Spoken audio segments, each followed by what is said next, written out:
Yo, I move in tranquility, also virility, keep it 100, and I move with fertility, giving birth to all the truth, and the seas is planted, trying to be one of the dopest kings that receive this planet, taking dominion, and I ain't got time for no minions. I just want to make this money, stack my bread up with millions, do this for my children, and do it all for my legacy. Let me see, wisdom, knowledge, long life, and longevity. I'm a king.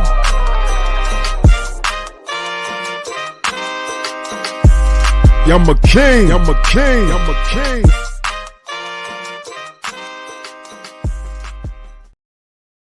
We some kings, man. Some kings. What's up, y'all? Y'all know what it is, man. Virility Kings podcast back in full effect. You know what I'm saying? Got your boy Black Superman right here, and got my man Tony Mag. Y'all already know what it is, man. How you feeling today, Tony Mag? I am feeling excellent today, sir. Awesome, man. Good things, good energy, good information. Y'all see the title, man. Y'all already know what we digging deep into today. You know what I'm saying? This is a very serious topic. It's something that a lot of us should be thinking about, but most importantly, us as men, we really, really need to be thinking about things like this. Bad money decisions, just digging deep and going over different, concepts of bad money decisions. It's good to have a full rounded view of that. You know what I'm saying? So y'all know how me and Tony get down. We come in and we're going to give our perspective. But I highly recommend and suggest that y'all hop in the chat, check out the comment section in the chat. And, if you can have bring any type of insight, add any type of insight to what we're talking about, we recommend that you hop on with us and feel free, man. Click that link in the chat. And you'll be able to hop on as well and give your views on some of the topics or some of the things that we talk about on this podcast today, man. So I'm excited, man. Hey, so how's it been for you lately, Tony? I know it's, we didn't do anything last week. So how's things been going for you over this period of time, bro? Everything has been going according to plan. I'm starting to feel like an evil genius. Just yes. I really am. I'm not being sorry about it. Nope, no sorry. Just make it happen. Hell yeah. Sorry, not sorry. You know what I'm saying? I totally agree with that shit, man. For me, man, honestly, I got sick. So that was one of the reasons why, we canceled last week. But the biggest thing that I'm coming to is just this understanding and mindset of abundance. It's awesome how we're actually doing this episode talking about bad money decisions. And the biggest thing that I've been feeling God telling me is like changing my mindset from a lack mindset to an abundant mindset. Viewing things more with an abundance perspective, or even expectancy, or even the way I talk. It's like the biggest revelation I received is the things that I have been saying, is the way I've been talking about things, viewing things, has been in a mindset of lack, like a spirit of lack. Yeah, man. And I can honestly say that I've seen these, effects in my life. I've seen how my life mirrors lack. I see how the things that I've been chasing after with such urgency and such like, oh, I got it. I need this. Or, oh, I need money. It further perpetuates lack. So the biggest thing for me is like, okay, this is what I got from God, I believe. Kevin, you need to understand that I'm not holding anything from you. You're holding things from yourself. You're actually preventing yourself from prospering the way that you want to because you're viewing it in such a lack mentality. And I'm here to tell you that you have access to an abundant, and this earth is abundant with money, love, respect, loyalty, honor. This earth is abundant with all of these things. So Kevin, I just need you to change your mindset, and I need you to transform and renew your mind to more of an abundant way of thinking, and then you will open yourself up and have access to all abundance. So I know that was heavy, but that's how it is with me, man. That's how it is with Kevin, man. I'm telling you, that's just me. That was the biggest thing, that like God showed me over being sick and all that, but just having downtime and all that. So I'm excited to move in this abundance. So yeah, that's the biggest thing I can put out there. So we're gonna stay on cue this episode. And hold on real quick. We got somebody in the chat. Definitely show my man some love real quick. All right. What is it? Ready? Calico Talati said maybe some of your bad decisions were on women, perhaps. Oh, that's a pretty deep suggestion.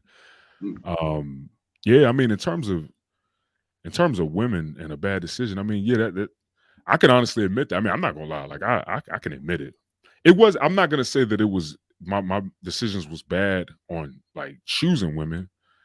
I think my decisions were bad concerning myself and not making sure that I was choosing what I really needed and what I really wanted. You know, so in a sense, I mean, I guess you could say that kind of is bad decisions. Yeah, I mean, I can admit that. I've even said that in a couple of our podcasts. Like my wife and my ex. When I look back, I'm like, I probably should have been a lot more strategic in choosing the women that I was with. But it is what it is. I'm a man enough to be vulnerable and express that.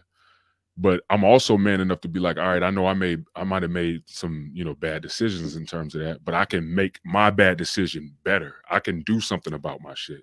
I can be accountable for it, and I can apply new things. And it don't matter if we're talking about money, women, friendships, whatever you want to talk or touch on. That's our responsibility as men. If we did make bad decisions, we are the ones who have to fix those bad decisions. We are the one who has to adapt and do something about those bad decisions after we made them. You know, so Correct. I'm not perfect by any means, and I can admit that right now. And in all honesty, even my wife, you know, I wouldn't necessarily say that it was a bad decision. I would just say that at the time, that's not what I should have been choosing. I shouldn't have been worried about. I shouldn't have been worried about trying to find a woman at that time frame. I should have been getting my shit together. I should have been getting my life together. I should have been honestly choosing me and getting all the help that I need to deal with the things that I was dealing with. So yeah, but I appreciate that comment. That was a solid comment. Thank you for expressing that. And I'm like I said, I'm an open book. I don't mind touching these things. So, but that's not what this episode is about. We're not talking about women. We're not talking about the ladies as much as we love them. We ain't talking about them at this point. All right, so we're gonna dig deep, man. So here's the first thing we want to touch on when it comes to bad money decisions. All right, spending money on clothes and your appearance. Tony, how can this? How what would be some bad money decisions in terms of spending money on clothes and your appearance? The root comes from buying clothes to look flashy for other people. You're trying to basically, yes, low key impress people. You're trying to give the image of money, but that's Yes. how broke people with that broke mentality stay broke, because you buy the latest Jordans and whatnot. Um, you're just trying to tell other people, look, I got money. But how much of the money that you already didn't have went to use that? And that money right there that you spend on these high dollar items just to look expensive, you're filling the pockets of somebody else. Yes. And I'm not saying that's necessarily a bad thing in itself right there, because that's capitalism for you. That's not the bad thing. The bad thing is you what you have to acknowledge is you don't got the money yet for that kind of. You got to think about luxury as a loss.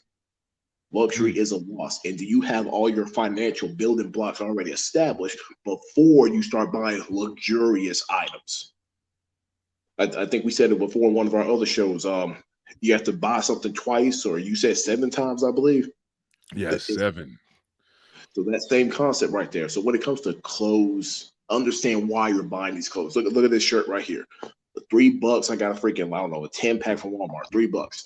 And what does it do? It covers my body just for little communication things like this. That's it. Do I need to buy a $200 shirt to do this exact same thing? Nah. It's okay to be sharp every now and then, but when you're dressing for the occasion, but when you're average Joe everyday life, $3, Walmart. And you could still look good. You could still look fly. You still, you got your body covered up. You got clothes on. You know, it makes sense. And even before I go into my depth of that, like you see a lot of these wealthy men, right? Wealthy men, wealthy people. Man, they be having some New Balances on, little Walmart shirt, you know what I'm saying? Like $3.99, like what you said. This shirt right here, I only paid $9.99 for this shirt. You know what I'm saying? Like, just regular clothes. They don't spend their money on their clothes because they're intelligent and they're actually super duper wise when it comes to money and wealth. They understand the value in clothes. They understand what clothes are meant for. Um, but yeah, I totally agree with you, Tony. And on my part, I'm gonna start into a story. I love to tell stories. So like, I was in Atlanta about a week and a half ago, and I seen this chick. She was attractive, a good looking chick, and I was getting gas and whatnot. So she hopped out the Mercedes Benz. The Benz was looking dope. I'm not gonna lie. And she was trying. She kept pushing her joint, trying to get her alarm to click. Right. So she's pushing it, pushing it. So that caused her to stop. That's why I was able to kind of watch her. And I'm just, waiting for filling my tank up. Just waiting for the gas to do what it do. And while I'm looking at her, I'm looking at everything. I looked at her hat, her toboggan, her Scully was a Burberry. Burberry, not Burberry, Burberry. Burberry, right? I do That's not. so Burberry is a very, high ticket clothing line. She had a Burberry toboggan on. I looked that shit up about a day later. That toboggan alone was $270. Like a hat, like a Scully. Ooh. $270 Scully, a Burberry Scully on. It gets worse. She had a freaking one of those trap jackets, kind of slightly look like a bubble jacket a little bit, with the Mm-hmm. joints that button in the, and you remember okay, you 34, so you may know what I'm talking about. You remember the trap jackets back in like 2005, 2006? They had Yeah. different colors. They had the black, they had the green, they had the white. You might know what I'm talking about. They kind of look Yeah. like bomber jackets, but they were we They, called they, them trap jackets back then. they got the puffy look to it, right? Yeah. So Yes. she had one of those on, and that was Gucci. So she had a Gucci jacket on. I go Oh. and I looked the jacket up and see how much the jacket was. The jacket was $799, bro. Ooh. So I looked at everything else that she had on in her fit and everything, and I'm like, man, this girl, her whole outfit, everything that she had on probably cost at least about $2,500 to $3,000, bro. And that's one outfit. Wow. Now this is speculation. I don't know for sure if that's how much it costs, but I'm just doing the math. You pay $270 on a motherfucking hat. Who knows? Shit. You're gonna spend a lot on shoes. But here's my point. I think that this is a very bad money decision. And the reason why I think that it's a very bad money decision to spend all of that money on clothes, on your appearance, it's because you could utilize a lot of that money on something that can help you better your life and better your situation. Hell, better your financial state. Even if Correct. you even if you're already rich, even if you're already wealthy, you could become even more wealthy if you scale back on how much money you invest in your appearance and your clothes and utilize some of that money to invest in other ways to bring you more money. Mm-hmm. And that's what the wealthy are doing, and that's what the wealthy do. They don't give a fuck. They don't care about wearing Gucci and Balenciaga and all that, but you got all of my people, our people, feeling like they need to get Gucci and get Balenciaga and all of these high ticket clothing, man. And it's like, y'all spending all this money on all this stuff, man. Y'all could be spending this money on getting yourself out of your situation, out of your predicament. You worried about a damn Gucci belt. You about to go spend $1,200 on a Gucci belt. Man, you could use that $1,200 to get you a LLC, start you a business, start a business and start making money with your own shit and your own vibe. So I think that this is a highly bad money decision simply for individuals, all people, whatever your race is, but especially for our people, man, especially black people, because we got a lot of things that we need to do, and we need resources and finances to do this shit. There's a lot of things that we need to do as a people. I looked it up. Oh, huh? Uh, yeah, we got to also fix that mentality. Like I was saying, the mentality behind buying those clothes. You're doing it to impress others. That's the mentality flaw of wasting that money. Exactly, exactly, and that's the why do they feel like they need to impress others? It even opens up the door to more deeper programming and more deeper mental and emotional trauma. You know what I'm saying? When you feel like you got to go through to these types of lengths just to feel accepted by your own people or by other people, Hmm. it's like, yo. So yes, it's a terrible, bad money decision. You know what I'm saying? I totally feel that way. Not only that, I mean, you're making these other people more wealthier and rich.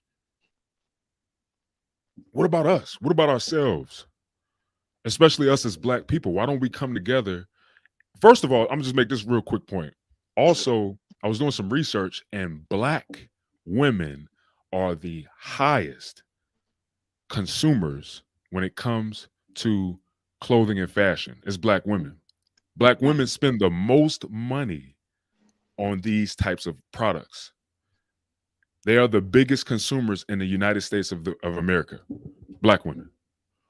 And it's like we got all this money and all this spending power, but we're not using it to improve our state as a people. Spending thousands and thousands and thousands of dollars on Gucci, on Balenciaga, all this stuff. So yeah, it's a terrible money decision. And I think not to say that it's bad for people to buy things like that and want that, but it's like keep it 1,000. Why don't we start supporting our own companies? Why don't we start supporting other black fashion designers? Like rest in peace to Virgil. You know, Virgil, he had a very high ticketed fashion company. I don't know if you know about Virgil, but Virgil was an awesome designer. He used to work with Kanye West. He actually worked for Kanye West at first.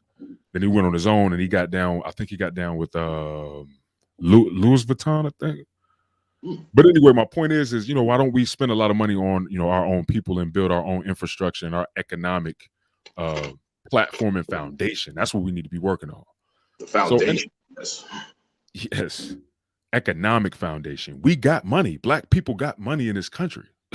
Let's keep it 1,000. Like, we're not the wealthiest here, but we have money. So we need to utilize that money to build our own economic foundation. But, this ain't about that. But this is more about bad money decisions. And I honestly think that that's a bad money decision when it comes to spending all of this money on your appearance and on clothes, man. I just think it's getting ridiculous at this point. The shoes, the $600 shoes, Nikes, Jordans, Yeezys, $700, $800, $1,200 shoes is getting ridiculous, bro. It's a terrible decision, I believe. So we got another comment. Let's see what my man talking about. All right, he said, so are you guys saying that people should dress like bums to save money? No. Yes.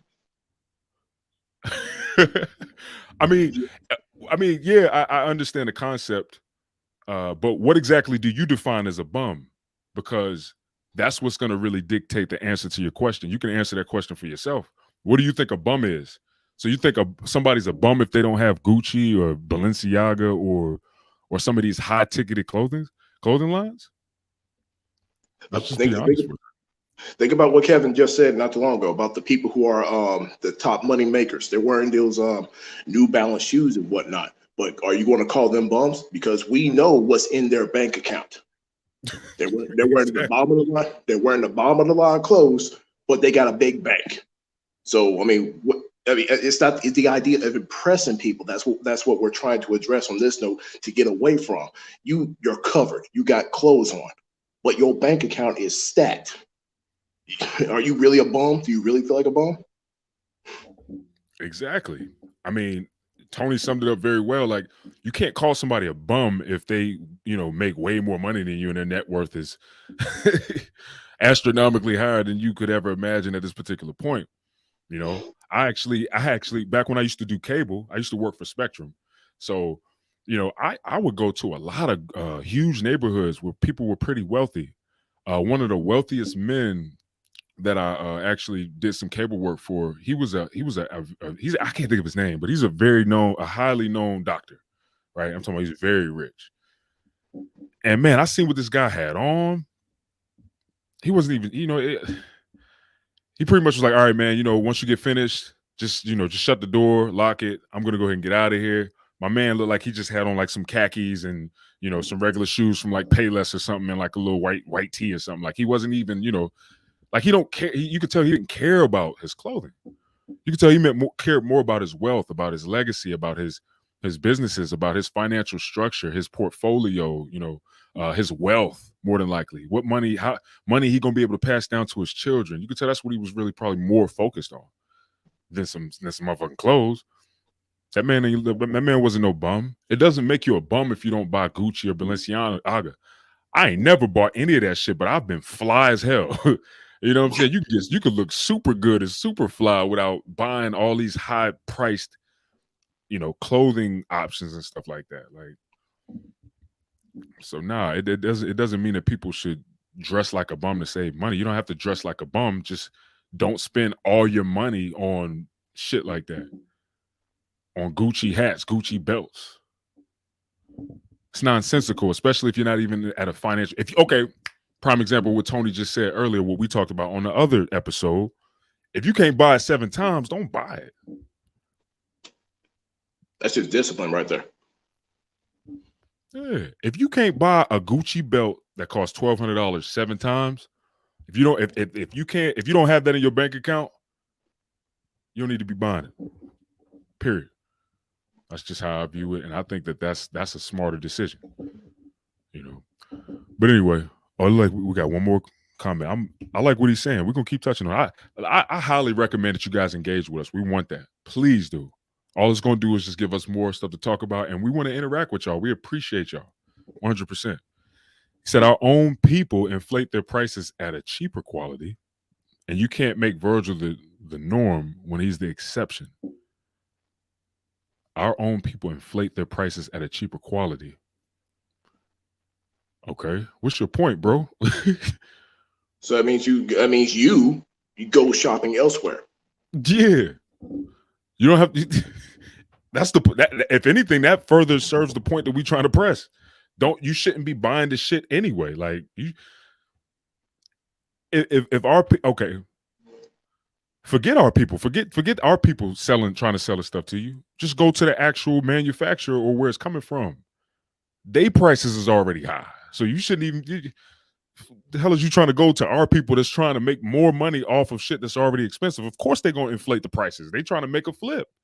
That's common sense. That's business. That's called commerce. Yeah, the further you get away from the actual source of the product, the more middleman you got, and everybody's going to get their cut. So when you buy it at the most convenient tail end, everybody who made it that convenient for you is going to get their cut. And also, when it comes to like you said, when it comes to our people individually have to accept this. So the more individual blacks we get accept this smarter money decisions, the more the whole group actually benefits and grows. So you can't 100% worry about our people. You got to be like, okay, I'm going to be the one to take the better steps. And once you start doing it, maybe another black person will do it behind you, maybe another and another. And hopefully, therefore, the whole group looks better. Yeah, exactly. That man, well said, Tony. Like, yeah, that's logical. That's logical. Like, and then what else he said? And you can't make Virgil the norm when he's the exception. First of all, I can do whatever the fuck I want to do. First and foremost. Secondly, let that man rest in peace. You know what I'm saying? That man just died. You know what I'm saying? It is what it is at the end of the day. I respect that man's hustle and his grind and his want to be able to perform with some of those high people that's taking advantage of a lot of our people, or whatever. I mean, let's keep it 100. Like they're white, the owners of all these companies, Louis Vuitton, Gucci, Balenciaga. Some of the owners own multiple of these companies. So I have respect for Virgil because Virgil, just like Kanye, wanted to be able to stand toe to toe with these people. Like, hey, we're equal as people. We want to be able to perform and compete if need be in this space. But either way it goes, like I said, the point is I think that it's a bad money decision. And I think, and from what I'm seeing from Tony agrees too. Like from what he said, it's a bad money decision to spend a lot of your money on these high ticketed clothing prices. Spending all your money, especially us people or people who are in the norm, the people who are in the 95% of the freaking world population that can't really afford this shit. That's a bad money decision, period. So Jonathan in the building. He says, salutation, kings. Bless up, bro. Superhuman good vibes. All day, man. Salute to my man Jonathan, man. He's been watching me for a good amount of time. I believe he's over in the Virgin Islands, man. Salute. That's a good brother right there. Cool dude. So yeah, man. Hey, it is what it is, man. But keep it coming, y'all. We want all the smoke. I'm telling you, we want all the smoke. Go ahead and bring it. If you you got any questions, concerns, agreements, disagreements, bring it. That's what we're here for. All right, man. So we're gonna go on to the next thing, Tony. So we're talking about bad money decisions. We're talking about bad money decisions. This is a serious thing, and I'm gonna be honest. Like I can openly come here and say, I've made a lot of bad money decisions. So who better to hear from? Who better to hear from than people who can honestly admit, like, hey, I've made bad money decisions, and this is why you shouldn't do it either. We're supposed to learn from people who do well and from people, who make mistakes as well. It's called Correct. wisdom. You learn from people's mistakes, you learn from people's successes. So, all right, so pretty much the next thing is buying things. And it's funny, is the funny part. So this kind of coincides with the first point, but we can still separate this and dig a little deeper. But the second thing is buying things that you can't afford. How is this a bad money decision? You know what I'm saying? Like buying things that you can't afford. Tony, what's your view on that, bro? That old school saying that you can't get blood from a turnip. So if you already can't afford it, then you need to basically leave it alone. I like to use that analogy that put that cookie down. I stole that from Arnold Schwarzenegger, where you go to Walmart, there's a box of cookies, it's $5, but you only got $1 in your pocket. Put it down. You can't afford it. Is that simple? So you need to basically work a little harder, put that OT in, or get an extra hustle or extra side job, and then maybe when you get that 5, 10, $15 in your pocket, now you could buy the box of cookies. It's a matter of discipline. And I want a quick story on my part. My mother, this is something that set her back a lot. She took out a loan. So this is money she doesn't have, a loan to buy this for Christmas, was it? I want to say 2002. So it was a big old Christmas at that point, right? Mm. So, but she wanted to give a good Christmas, but that was a bad move because she's on a fixed income. So it was a long time for her to actually pay that back. I even freaking threw a little money her way to help her out on that one when I got myself in a more stable situation. So the idea, see, the idea of putting yourself in a hole, the debt, that is the little for my black people out there, that's another form of slavery. The it's in the Bible. The borrower is slave to the lender. So Mm.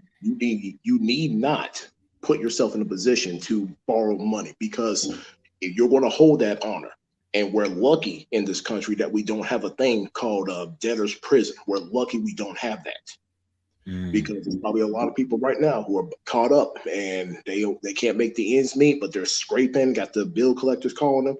And I'm going to go ahead and I'll throw myself on the bus. I came in that position myself. I had to build back and scrape to get myself in a more stable position that I am right now. And it came from bad money decisions. I borrowed too much money because I got scared. I got scared and Mm. desperate, so I borrowed more money than I could afford. Didn't think it would actually backlash like the way it did, but it did. So I had to grind extra hard to get myself back. So that's the danger of spending more than what you make. Man, that's powerful. That's so powerful.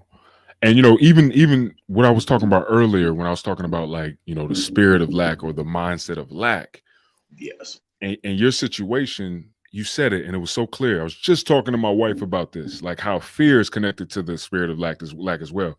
You said, yo, you got scared.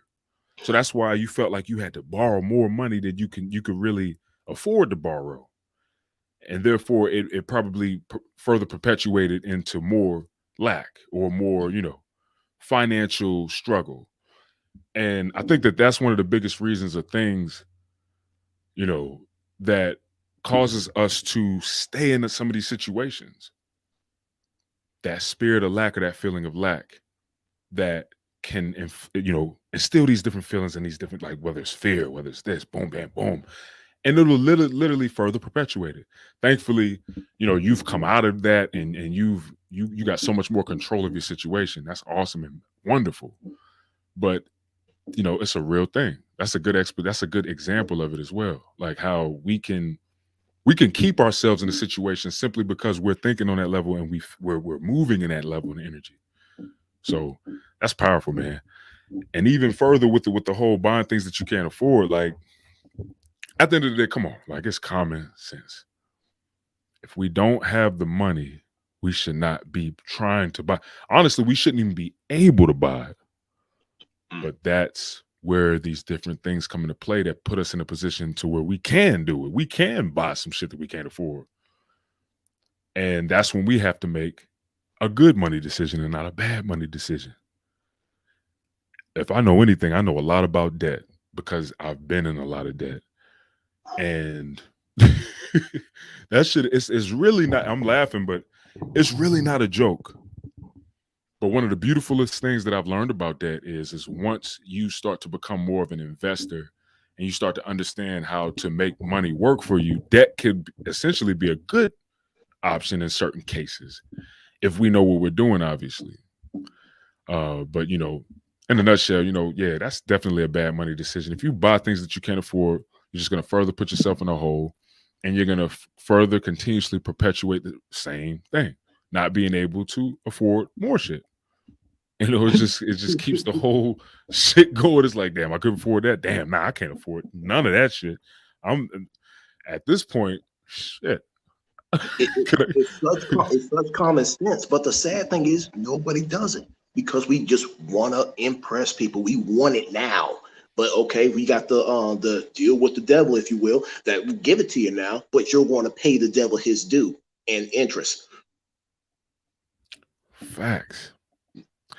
And all of it literally just like I said, it just further continuously creates the same cycle. It's just the same cycle. It's just a repetitive cycle. It's like being on a damn hamster wheel, whatever they call it, hamster wheel, and just running on that same wheel. It's just a further perpetuated situation that you don't want to be in. So it makes common sense to not do it.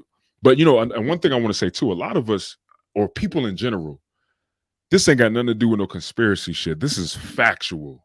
A lot of us have been so brainwashed and programmed by the media, and that's why we feel the need to go to these extents to be accepted or to be validated or to be cool or to be liked, like you was just saying a few minutes ago, to impress people. That's one of the biggest bad money decisions right there, is moving in that energy or spending money on something to be approved by somebody or to be liked by somebody, or so that you can impress people. I think that that's the biggest bad money decision out of them all. You know what I'm saying? We should never ever base our spending power or even think about buying stuff with that type of move and that type of energy. It's terrible. Period.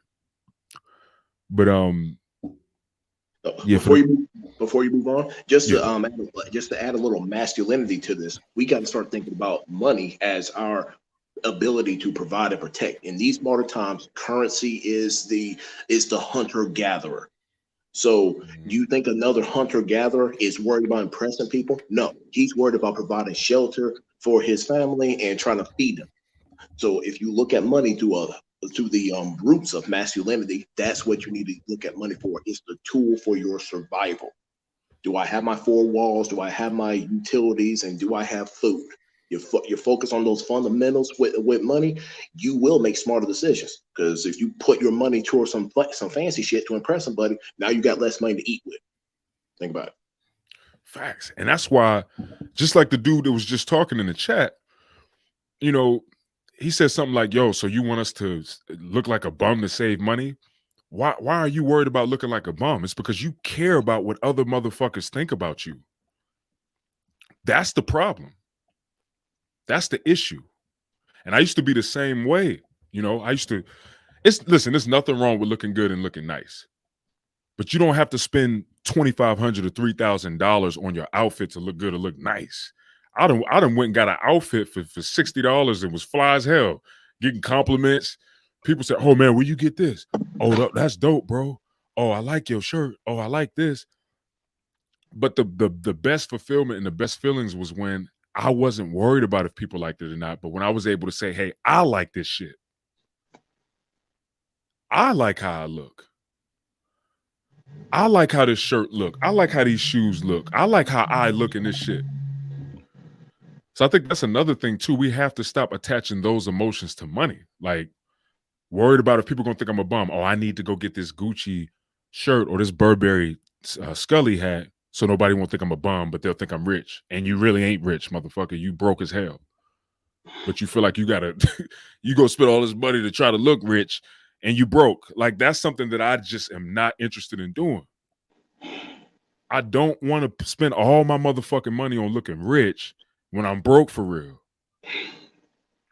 That is a stupid money decision. We just gonna skip bad, kick bad the fuck out the way. That's a stupid money decision. And I was moving like that for a while, so I can admit it. You know, that is a stupid, dumb money decision to be sitting here trying to look rich in front of these motherfuckers that don't pay your bills, don't do shit for you, but you trying to look beautiful for these motherfuckers. For what? That shit is crazy. All right, and he done commented some more. I'm like, you know what, I'm gonna give him just a little bit more attention. But if this comment right here doesn't really further, you know, allude to the point that we trying to address and make, he gets no more attention, period, after this. So basically, you're advocating for us to be out here wearing clothes that we bought 20 years ago. Why not? If it's not suiting the purpose of the money, you're supposed to be building your money for your survival. So why do you, sir? It seems like you care about what other people think. We're not about that because that's not masculine. Trying to get the approval and validation from other people, especially when it's going to make us starve and go broke, to be in a broker position. So yes, we are saying that. I want to steal a quote from Dave Ramsey real quick. You know him? He's a dude who makes a lot of money and try to coach people making money. You have to live like nobody else, so later you can live like nobody else. We ain't going to be young and flashy for the rest of our lives. We're going to get older. We're going to have to start acting our age. So at that point, you got a fat bankroll just right there with money that you can actually have the attitude if you go shopping. Fuck the price on the tag, put the money in, just throw it in the bag. You could have that mentality when you're just doing your bare essentials. And then if you see something nice, go ahead, throw that in there too. That's that long-term thinking. We're thinking long-term, not short-term. Ooh, I look so fly compared to this person. Good luck with you if you honestly believe that. That's your focus. Good luck to you, sir. I mean, at the end of the day, like Tony said, he said, "Hey, we're advocating. What we really advocating is masculinity first and foremost." And to be honest with you, that comment sounds like something a female would say. I'm just keeping it real. That sounds, and I hate to come off like that, but I'm just being 100. Like that sounds like some feminine shit, bro. So basically, you're advocating for us to be out here wearing clothes that we bought 20 years ago. That sounds like something like that a woman would say.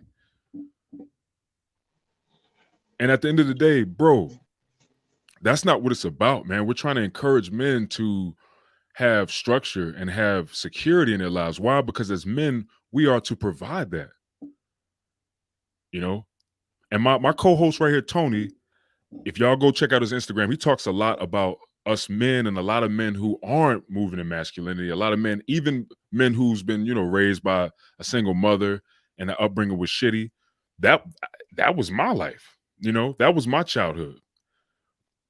I had to step away from the victim mentality and accept the fact that, you know, I'm responsible for me and I have the power to take control of my life. And I don't have to stay in that type of mindset nor feel trapped by something that I grew up in that was not my decision or choice. You know, we're trying to further advocate that to more men, not just black men. There's white men and other races that go through this shit too. That grow up with single mothers too. So yeah, we're not worried about if we got to wear something from 20 years ago. That shit is pointless. I listen, real quick, Tony, real quick. I'm gonna say this one more thing. Before I buy some Gucci or some Balenciaga or some Burberry or some shit, I need to be able to give all of my children, I need to be able to leave all my children a home. I need to be able to leave them a piece of real estate before I would even consider, even think about buying some damn Burberry or any of that bullshit. And that's facts. Oh, is that some of that generational wealth building right there going on? Is that what that is? Yes, sir. Like yes, it. sir. I want to throw myself under the bus again. My car is a V6. It's a muscle type car, but when I went to go get her, I was like, I just want the base model. I just want it base as fuck. And so I got my little people who talk shit about me today about, man, why did you get the V8? Why did you get the Hellcat or whatever version up there? And Yeah. I'm over here. I'm like, she may not be as sexy as those other models, but she's paid for. 3 Bingo. years paid off. So, and then they all throw the little jab. Oh well, now that you got it paid off, you're going to get another one, right? The fuck no.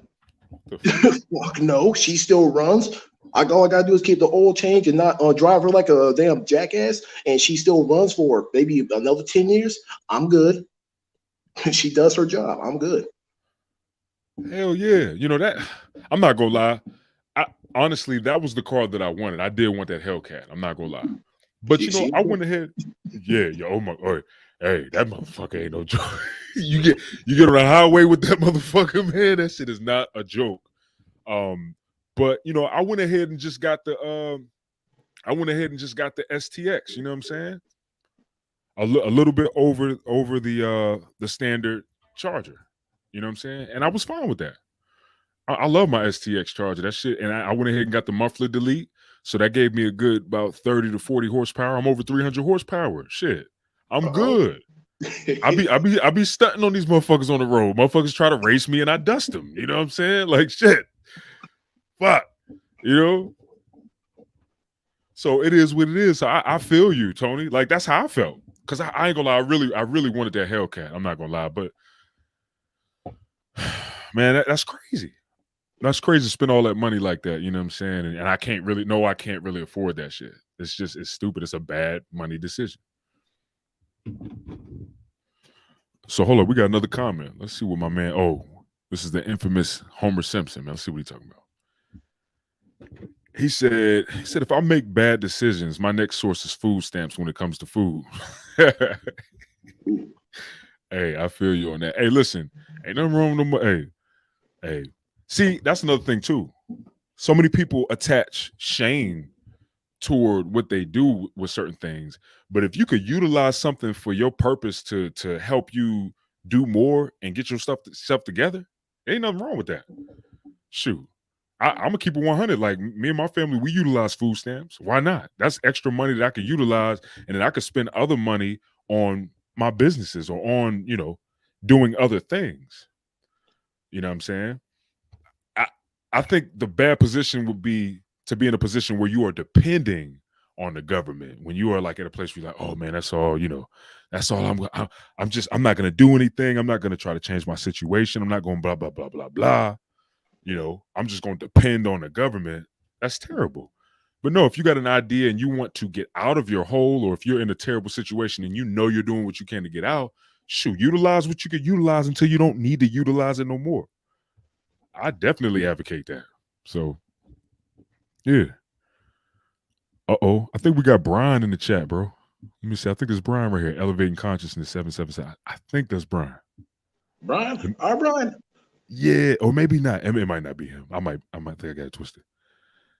Okay, he said, what if you spend every week money on alcohol or weed? Man. I'm gonna keep it 1,000 with you. Like, I don't advocate that anyone really partake in that, but that's you, and to each his own. I don't think there's anything wrong with drinking a couple beers in moderation if that's your choice. There's nothing wrong with that. It's not super duper expensive to do that. You know what I'm saying? Like if you get a 6-pack or something like that, it ain't gonna break you over the head. But I really honestly think it depends on your state of financial security and your income. you know, in terms of what to dictate that. I ain't judging nobody on here who drink or smoke weed. That's your choice, bro. But I think for me, I think it would depend on how much money you're actually spending on these two things that would really dictate if it's a bad money decision or not. What's your view on on this question, Tony? I would consider those the luxury items. Did you Mm. put let's just say you are average Joe, I don't know, $30,000 a year or whatever. Did you put your money away for your actual spending in your houses and your needs expenses? And do you have just that little extra saved up? Maybe okay, I'm a little over budget. I get me a six pack. If you're managing it like that, so be it. But take care of your responsible and your needs first before you buy your wants. I would just throw those in the luxury pile. A luxury is a loss. Facts. Yeah, and um, I believe it was our last financial podcast that we did, our last financial episode, and I think it was one part where we were talking about. Yeah. That's right. I was talking about budgeting, and I believe I was talking about like if you should have a certain percentage going to the things that you need like to live, you know what I'm saying? Like these are top priority things, like obviously your bills, your living expenses, your rent, your boom boom boom boom boom. Then you should have another little area where it's money for the necessities. So you don't necessarily need these things to live, but they're necessary. Like your hair, your face, your uh, clothes, entertainment. Say you want to do something with your family, do something with yourself, or money to go on a date, or whatever your situation is. I feel like what you saying too, the beer, or the weed, or whatever the case is, should be in that same part of your budget as well. You know, so that's my view in terms of that. Like you got your 50%. That's for your living arrangements, rent, or whatever mortgage. Boom, boom, boom. Then you got the other, I say about 20% going to all those other things, those necessities. If you want to get you some beer, you want to drink, you want to boom, boom, boom, boom, boom, bow, bow, bow, boom. Yeah, I think I just think that's a good idea. you mean luxuries. Yeah, Necessities are yeah, the rent side. necessities. Yeah. Yeah. Well, you're living. You're all right. There's a difference. So getting the luxuries and stuff like that, I mean, that could kind of be considered somewhat of a necessity too. It's not a living necessity. Like you can you can live without the other things in the other one. So I mean, yeah, it's luxury, but you can still, it's still a necessity. Like you still have to take care of yourself. Like you still need to spend money on, getting clothes when you need clothes, keeping yourself cleaned up. If you got to go to a barber, if you need to get your hair done, just keeping a somewhat of a clean appearance if you're a professional, going to work, things like that. So the necessities that you can live without, and the necessities that you literally have to live, that's pretty much the separation, you know. Uh, but yeah, so but as the word that you was using, Tony, yeah, luxury. It's the same concept. Okay. Luxury, all that good stuff. So it is what it is. But yeah. I think that's the biggest thing, and I agree with that. Like the alcohol and the weed, that should definitely go in the luxury. That should go in the, that pool. If you could budget that motherfucker in, then hey, if it floats your boat, shit, keep going with it. So yeah. All right, we got another comment from Homer Simpson. He said, "Be glad food stamps come in card, not like back then, paper form." Facts. Yeah, you're right about that. Shit, I It's remember. funny, man. Uh huh. What'd you say, Tony? I said I remember the paper forms, those little booklets. Hell yeah. I remember like it was yesterday, man. The little joint that you could like fold, and I remember my mom used to get the whole book. You know how you can get like a card or some papers, just kind of do the little, you know. I Who used to money? kill that with the. Little colors, that monopoly money. Yeah, that shit was crazy. Yeah, we getting old, sir. We are. Can you believe, bro, that there's people that could buy beer, buy alcohol, and all that, and they have never seen a physical paper food stamp, bro? We are getting up there, dog. We actually got people who are legal who don't know shit about that. They ain't never even seen it a day in their life. It's crazy. All right. Okay, we got another one from this guy. I'm gonna give him one more chance. He said, "Well, why use food stamps when you can afford it? Isn't that stealing?" You know what? I'll give you points on that one. Uh, because if you like, the food stamp should be as a time as the situation dictates. If you are fell off and you put yourself in a position where food stamps would be a good thing to use them because the social structure is there, but use them as a safety net to bounce back. That's what it's meant to do. It's not meant to, as you said before, it's not a way just to keep milking the system and just stay there. No, that develops that complacency, that entitlement, and puts you basically in servitude for big daddy government. Once he decides to take them away, what you got then? So you so not stealing as in you just basically taking them when you don't need them. But if you put yourself in if you find yourself in a position where you need them, the company done fell through, you fired or whatever, use it to bounce back and rebuild yourself. Totally agree with that, Tony. 100%. And real quick, I want to say this right now. Whatever we can get from this government, we deserve that shit. Especially black people. All right. I don't care what nobody say. I do not advocate or condone that black people fully depend on the government at all. I don't advocate that shit. I don't advocate that you stay in that position and you just keep milking welfare and staying in that. I don't advocate that. But I will say this: if you can utilize anything that the government has available for you to utilize, I don't think there's anything wrong with that. Simply because us as black people, man, do you understand what our mothers and fathers have done for this country? Do you guys understand what our mothers and fathers have done in terms of contribution of building this country? I'm talking about the physical infrastructure of this country. We built this shit. So we don't ever have to feel like we're stealing anything in terms of the government. If we want to get technical and if we want to go back to history, we were supposed to get our motherfucking 40 acres and a mule. If we want to be technical. If we want to be technical, we shouldn't be crying for this shit or acting like victims and begging for it. But just like Native Americans got some type of reparation, we deserve reparations as well. So there's no, in my personal opinion, I don't believe that there's no if you're utilizing something that the government can't offer, there's no such thing as stealing unless you're obviously stealing, taking from the government.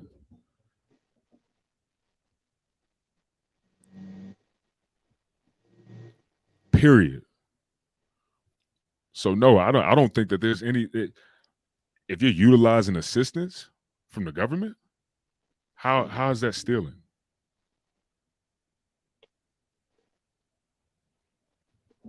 Do you think that's stealing, Tony? No, if the program is there and you're doing it through the legal channels to rate the assistance, it's there. I can't argue. You can't like get mad at someone for using the opportunities as there. Yeah. But because it is a safety net, I would say hopefully the individual in spirit will use the safety net to put them back in a stable position where they don't need it.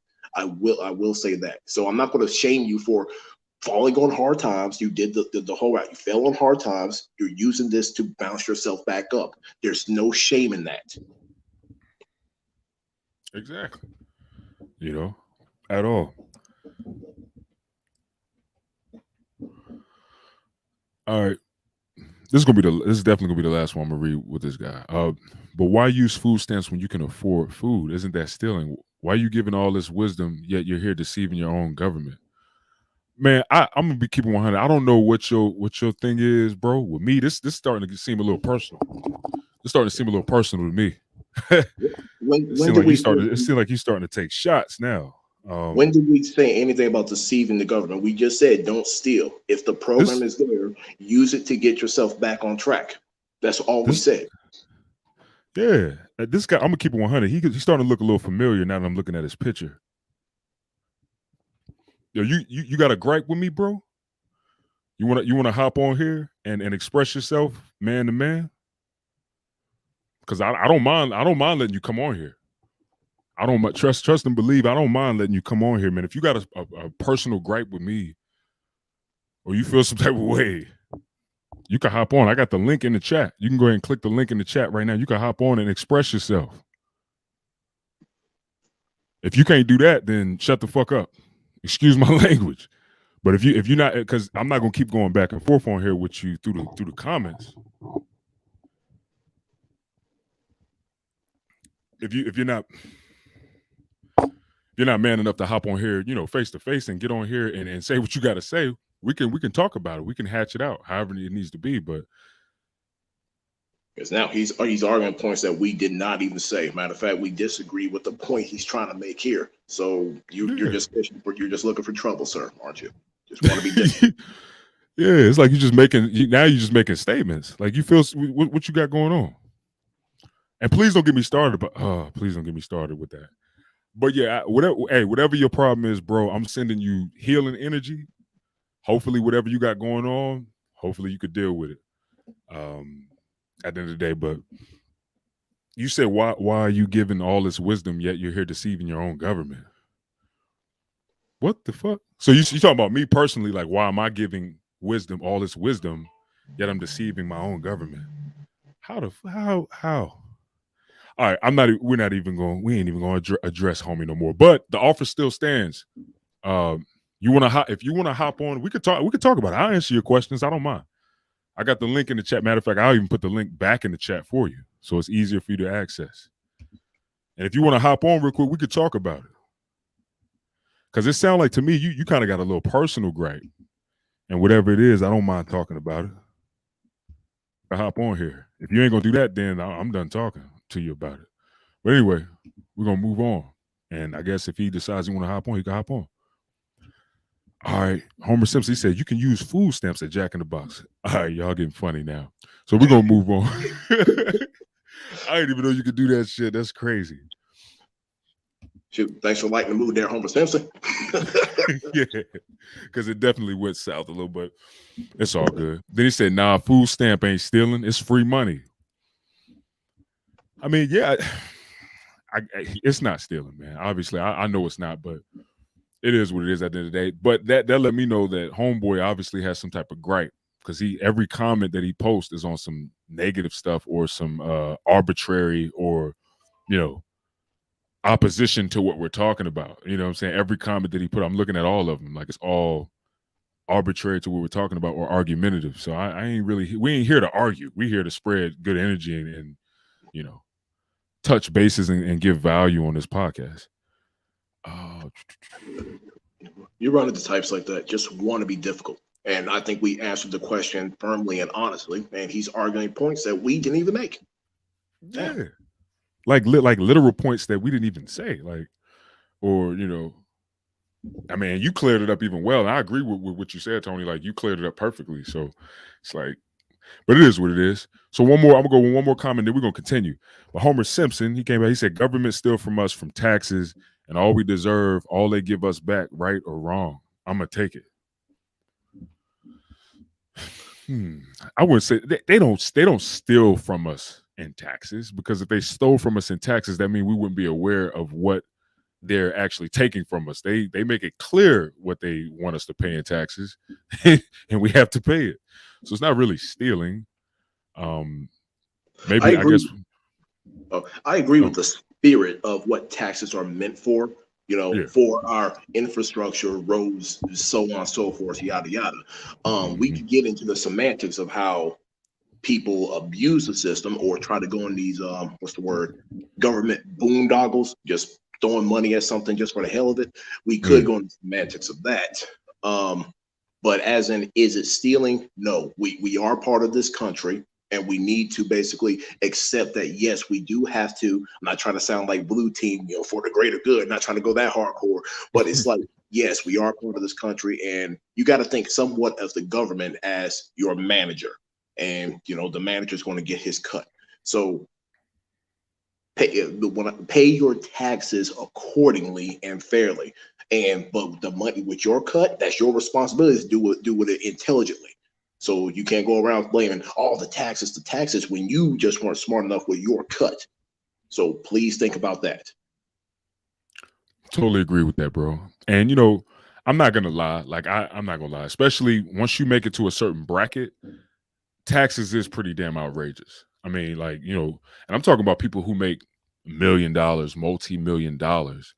I mean, Uncle Sam be taking about at least half, and that is a bit drastic in terms of that, but it's not stealing. But I don't think it should be that damn high, my own personal opinion. And if we're paying all these tax dollars on what we're supposed to be paying, we probably should have certain things should probably be a bit more uh dope in terms of quality concerning our tax dollars. Uh but like Tony said, I understand the concept. Like it's no different from kingdoms. It's no different from a hierarchy. It's no different from like a king. You know what I'm saying? Like kings, they like, hey, this is my kingdom. I'm gonna tax you for living here. Like it is what it is. You're in my, you know, court. So you have to abide by my laws. You have to abide by my statutes. You have to abide by, you know, my establishment because this is my kingdom. So in that sense, I understand it. It makes total sense. And this shit ain't new. This has been happening for fucking ancient years. I mean, thousands of years. So I put in my yeah, OT. I put in my OT. I get a little depressed seeing that my cut versus the gross. I'm like, damn, really? but with yeah. my but with my bigger cut with the OT, I just had to be smarter. That's all. See, and that's all it is. It's all strategy. Even what dude was talking about earlier, it's not deception, it's strategy. Whether we're paying taxes, if we don't want to have to pay many taxes, it's not stealing, it's strategy. It's strategizing. These are literal uh laws and codes that we could utilize to help us not have to pay as many taxes or for us to be able to do different things. It's all about strategy. So that's how I look at the government and assistance. If I could strategize to a degree where I can get food stamps and still do what I got to do and it's legal, that's just called strategy. That's not stealing. You know what I'm saying? I'm strategizing. Shit. I mean, it's the way of the game. But all right, so we're gonna move on. We're gonna move on. So this is a big one. This is a big one. I gotta step out for just probably like 30 seconds. But Tony, I know you can hold it down, bro. Um, saving money in banks. Saving money in banks. How could this potentially be a bad money decision? And I'm gonna throw it on you, Tony, and you could just further focus on that.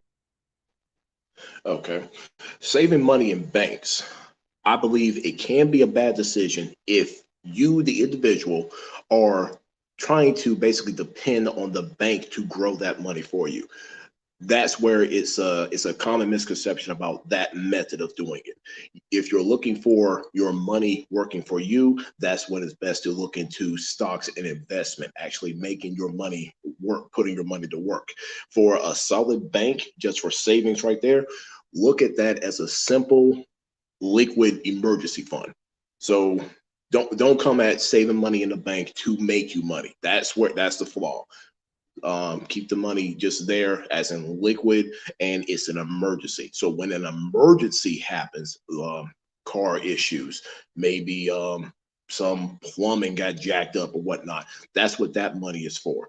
So it's not bad to put money in a savings account just to have it for there, but do not think it's going to be there to make you money. That's going to take a lot more homework and actually you getting down and dirty with stocks and investing.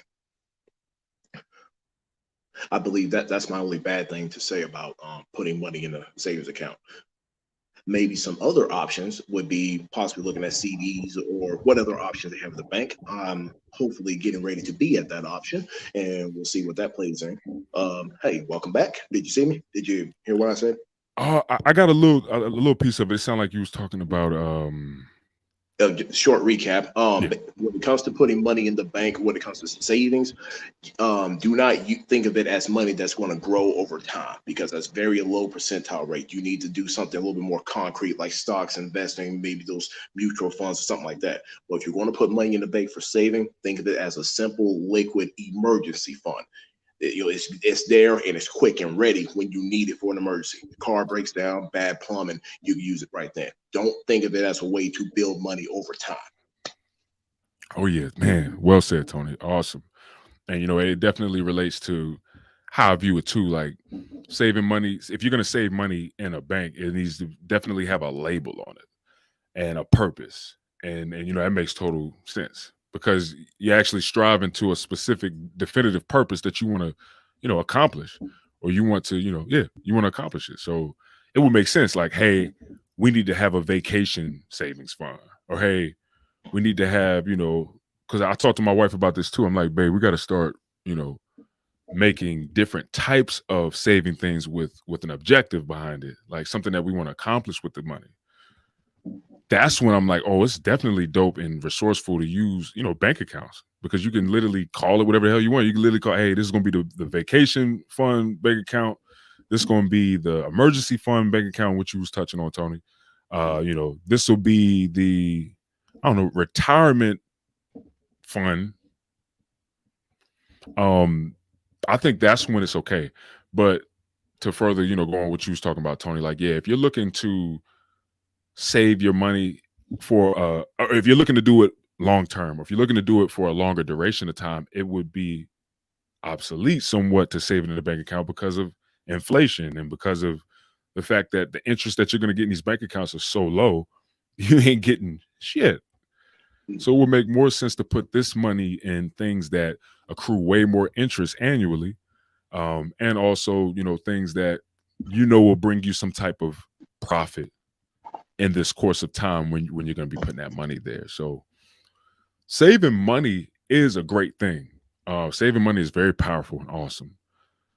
But if you're going to save it, you better save it in a place where you could get more interest than a bank or just having cash. Like on this tape, my desk right here, I could literally, I could stack up 100,000 right here, and I can keep the $100,000 in cash, and that shit ain't gonna change. It's gonna depreciate.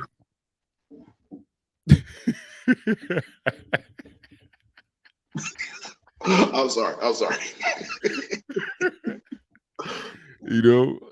That shit go depreciate. You be like, nah, ain't nobody touching my motherfucker. This is my money, motherfucker. Anybody come around. But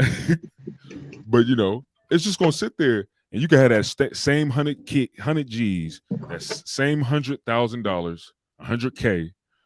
Say that same cash for 10 years, and that shit is not gonna be as worth as it was 10 years before. So that's why I think it would be a bad idea to get your $100,000 and to just put it in a bank account and let it sit there for however long you decide to do that.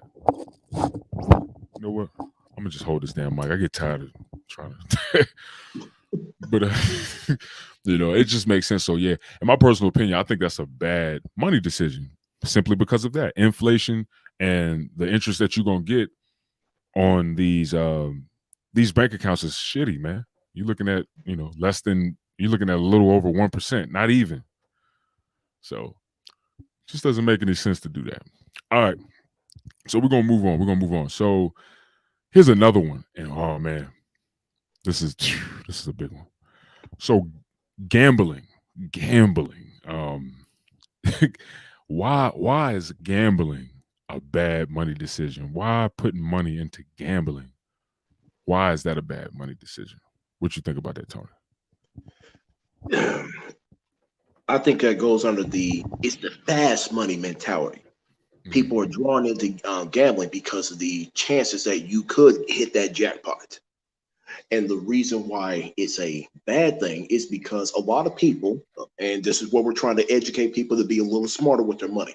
A lot of people don't put money that they're willing to lose to that. That's why a lot of these casinos, they have their own credit line.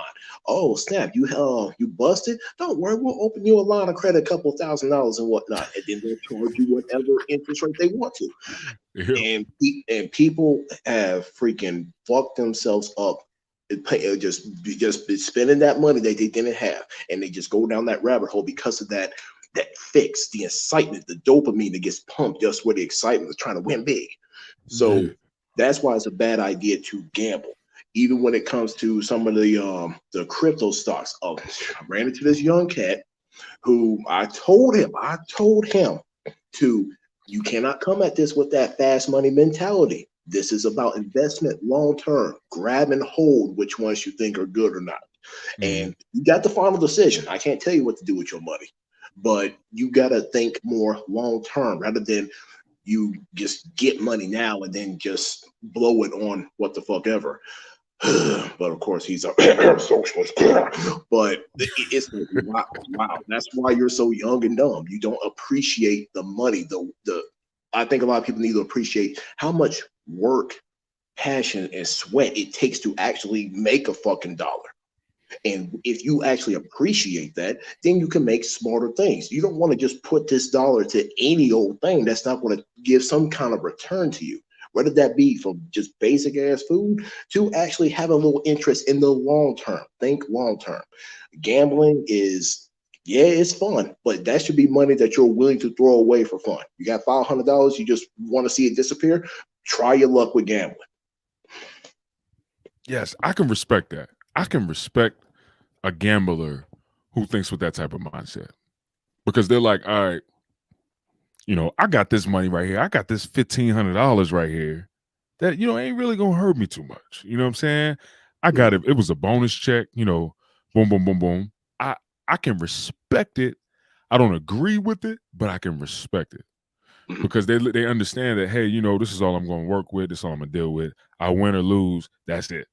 So if I break, I get broke and I ain't got no more money, that's it. If I make some money, that's cool.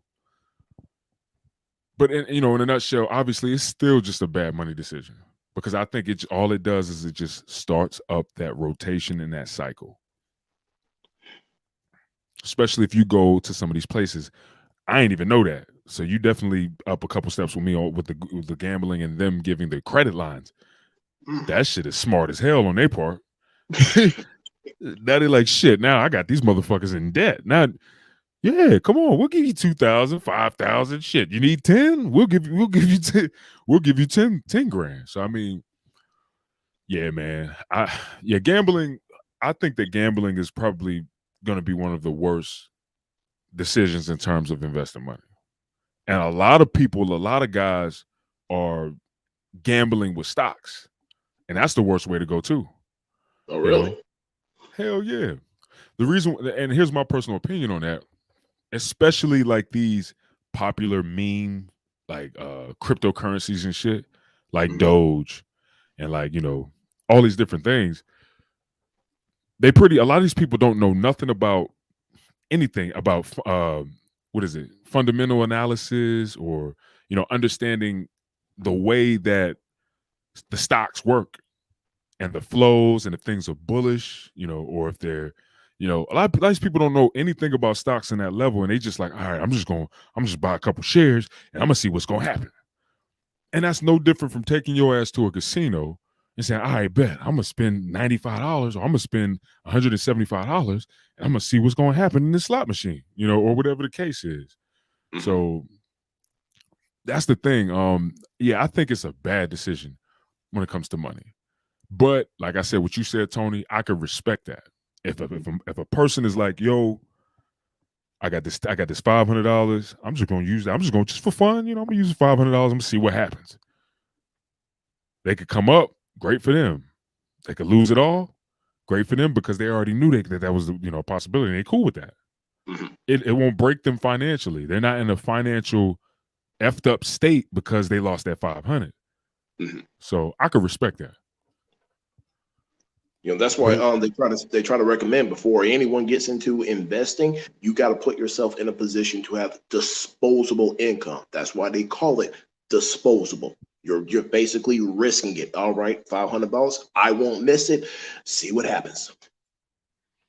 And there's nothing wrong with that. There's nothing wrong with risking money every once in a while. Like it ain't nothing wrong with that. I mean, that's especially for men. That's a part of us as men.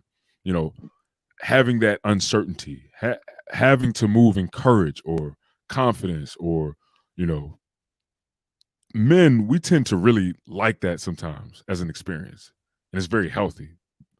And I think it's because we need that as men. We need that edge sometimes. So I understand it to a certain degree. I've never been to a casino before, but I told myself I was going to do it. It's on my bucket list. Like I'm definitely going to try it out one day because I ain't never done it. So, Atlantic City, let's go. hey, I'm with it, bro. Shit, we hey, got to do it, man. Because I've never done it. So that's something to look forward to. But yeah, ain't nothing wrong with that. So let me see. All right, we got some people over here. All right, Homer Simpson. He said, why lie? I don't save money. Bank, I pay all my bills on payday. I hear you, Homer Simpson. Sharon Constable. She said the biggest problem with gambling now, anyone can get it on their phones. Yo, you know what? I heard about that. I thought that shit was like, I thought it was like a game. Like I didn't know that they really was gambling for money on their phones. Like it's a real thing. Yeah, they got those different. They got different gambling apps. They got sports gambling with the what's it called, fantasy football shits. They got that now. So, and a lot of that is taking advantage of people who are irresponsible with their money. They want that. They want that quick fix. And guess what? Somebody said, "Hey, there's a market for people who want the quick fix." And there they go. You spending their money. You spending your money to make them rich. And guess what? There's a victimless crime because you know the risk. Good luck. Good luck. That's how they raping people. It's like we are telling you that there's a possibility that we are going to rape the hell out of you, and you know it. So there's nothing that you can't go try to cry to nobody. You can't try to cry to the government. You can't cry to nobody about the shit. You already know. Just straight fisting you, man, right in your shit. But it is what it is. But yeah. And even with like the scratch off tickets and shit. You got the scratch off tickets. Man, the lottery. This is anytime something becomes like a national thing, or like states are doing it. Every state got their own lottery thing. Come on, it's money. They know how much money they're making.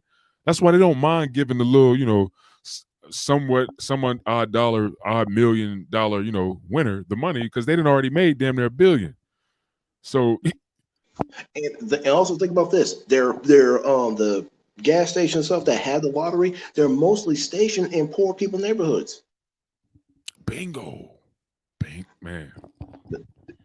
Because they know they're taking advantage of the people who don't have an exact discipline or appreciation for their money. But you can't get mad at them like, oh, you shouldn't do that. Why shouldn't they? There's a market. So if you really want to collapse the market, don't buy. It's supply and demand. Stop demanding it. If you want to take that battle. Exactly. It's business. I had to accept that. Even when I started moving in the business world, I had to accept that. No matter how cold I might have thought it was, no matter how much people were being taken advantage of, I had to accept it. I'm like, yo, this is business. So there's nothing wrong with me moving in that energy too if I'm in business. That's all it is at the end of the day. They're looking to make money. We can go into all types of industries too. There's so many different types of industries, right? There's so many different industries that utilize this to a T. They're like, yo, we are going to put our locations in this area because this is perfect for our market. This is a good market for what it is that we provide and the services that we give. Good prime example, because one day I plan on opening my own gym, right? That's definitely in the future. That's when I'm already financially set, you know what I'm saying? And pretty much I don't want to have to open up a gym to make money. I want to already be financially successful. So then I can do the gym simply because I'm passionate about my gym. You know what I'm saying? Okay. But, I was doing some research and I'm learning a lot about this. And one of the things that I came across is they were talking about location and how some small boutiques that are more high ticket, but rather still small in capacity, like to go to higher income areas. Why? Because they can afford their high ticket prices. So at the end of the day, these companies are just like, yo, where the fuck do we need to go where we're gonna get the most customers? People will talk about McDonald's and Chick-fil-A and Burger King and all these places are in all these low income areas. It's because it's low priced food.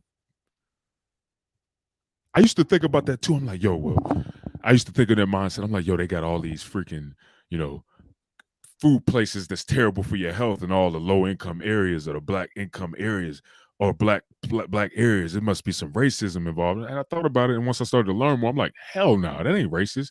I would do that shit. If I had a cheap alternative for food and it was a fast food spot, I would put it in a low income area because they can afford my shit. And, obviously the rich people can afford it too, but I'd have more